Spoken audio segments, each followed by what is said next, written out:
देखो नीरज बाबू आज जहाँ भी हो आम गंधमार्दन सुरक्षा युवा परिषद तरफ सांसद प्रदीप पुरोहित को लेखिकी देलु जे गंधमार्दन रे कौन सी कंपनी खोला नहीं जाऊ कौन कंपनी को हस्तांतर करा नहीं जाऊ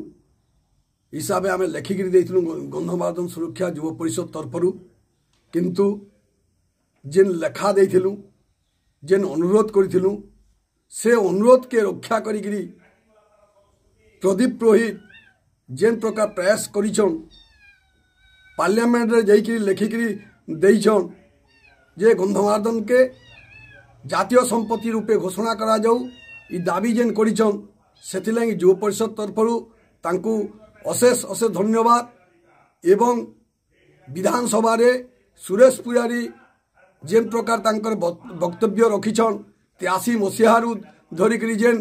आंदोलन चलीचे बाल्को कंपनी के बिकी देइतिले कांग्रेस सरकार एवं बिजू पट्टनायक टाइम के बिजू पट्टनायक मध्य तांकु देइतिले से प्रकार जेन तांकर वक्तव्य देइछन विधानसभा रे मुई सेति लगे सुरेश दादा को भी एवं कनकवर्धन सिंह देव को भी समस्त को मुई धन्यवाद दउछे एवं आगामी दिन में विधानसभा रे संपूर्ण भाव में पारित करूं जे गंधमार्दन को कौन सी कंपनी नहीं आसू जातीय संपत्ति घोषणा हो एवं नरसिंहनाथ रे चिड़ियाखाना गोटे प्रतिष्ठा करवार लगी गंधमार्दन सुरक्षा युवा परिषद दाबी करी सरकार जेन चिड़ियाखाना गोटे निर्माण हबार लगी योजना करिचे सेरा नरसिंहनाथ रे करा जाऊ इडिया आमर दाबी अच्छे एवं समस्त को धन्यवाद जहाँ भी हो समस्ते गंधमार्दन सुरक्षा पाई आमे लड़ाई रे संकल्प नहींचु